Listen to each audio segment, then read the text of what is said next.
कहते हैं कुछ आवाजें कभी खत्म नहीं होती, वो बस किसी और के जरिए जिंदा रहती है। ये कहानी है ईशान वर्मा की, एक ऐसे इंसान की जिसने वो सुना किसी और ने कभी नहीं सुना।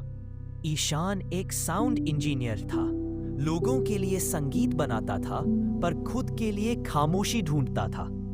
एक दिन उसे एक पुरानी रेडियो स्टेशन में रिकॉर्डिंग के लिए बुलाया गया। वो जगह सुनसान थी, पर वहां एक पुराना टेप रिकॉर्डर पड़ा था। उस पर लिखा था, do not play after midnight. वो हंसा और प्ले बटन दबा दिया। पहले कुछ सेकंड में बस सन्नाटा था, फिर एक आवाज आई, क्या तुम मुझे सुन सकते हो? ईशान चौंका। किसी का फुसफुसाना साफ सुनाई दे रहा था, पर वहां कोई नहीं था। उस आवाज ने कहा, मेरी रिकॉर्डिंग पूरी नहीं हुई थी, मेरी कहानी अधूरी है। टेप धीरे धीरे रिवाइंड होने लगा, बिना किसी ने छुए। वो रिकॉर्डिंग में वही सुनता रहा, रोने की आवाजें, किसी के कदम और एक दरवाजे के बंद होने की ध्वनि। रात के 2 बजे उसे लगा कोई उसके पीछे खड़ा है।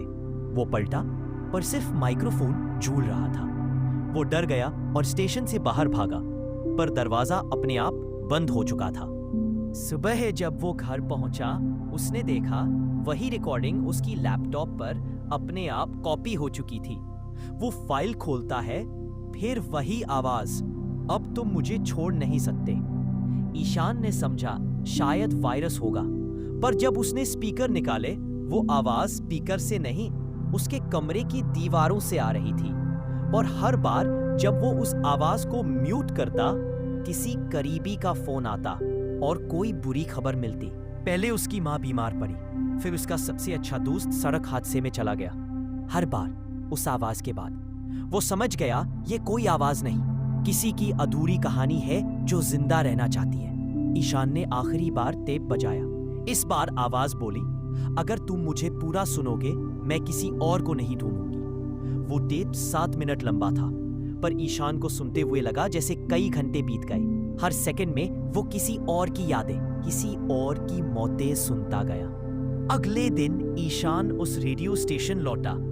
वहां का पुराना चौकीदार बोला, साहब वो टेप मत सुनिए, वो 1984 की है। उस दिन एक आरजे ऑन एयर मर गई थी। माइक चालू था और उसने अपनी आखिरी सांस रिकॉर्ड कर दी थी। ईशान के शरीर में सिहरन दौड़ गई। वो टेप उसी आरजे की थी। वो आखिरी शो कभी खत्म नहीं हुआ था। उसने सोचा, अगर मैं वो शो पूरा कर दूं, शायद वो आत्मा मुक्त हो जाएगी। उसने वही माइक चालू किया, वही स्टेशन खोला और बोला, good evening listeners, this is Ishaan Verma and tonight we finish a broadcast left incomplete. 7 साल पहले। जैसे ही उसने ये कहा, लाइट्स चमकी, रिकॉर्डिंग अपने आप शुरू हो गई और हवा में वही महिला की आवाज मिली, थैंक यू फॉर लिसनिंग। सन्नाटा छा गया, सब कुछ शांत हो गया। ईशान मुस्कुराया और बाहर चला गया। अगले दिन स्टेशन सामान्य था।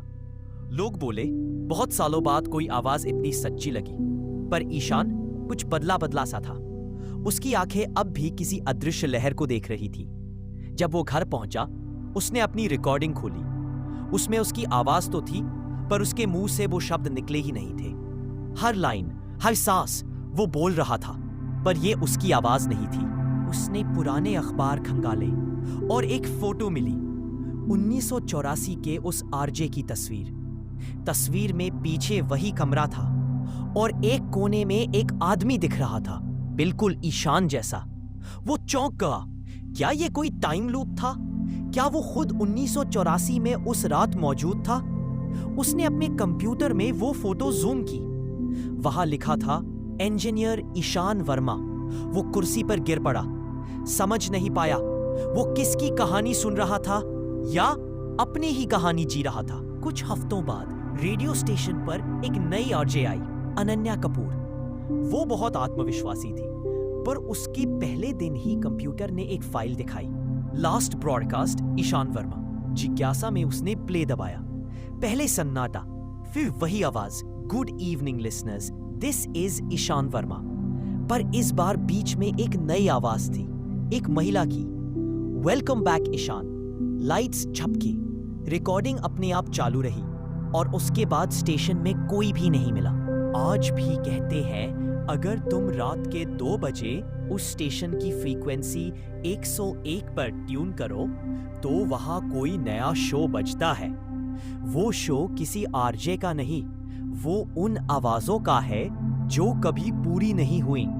कभी कभी कोई हंसी सुनाई देती है, कभी किसी की सांस, और फिर एक धीमी सी फुसफुसाहट, थैंक यू फॉर लिसनिंग, और फिर सन्नाटा, क्योंकि कुछ आवाजें कभी रुकती नहीं।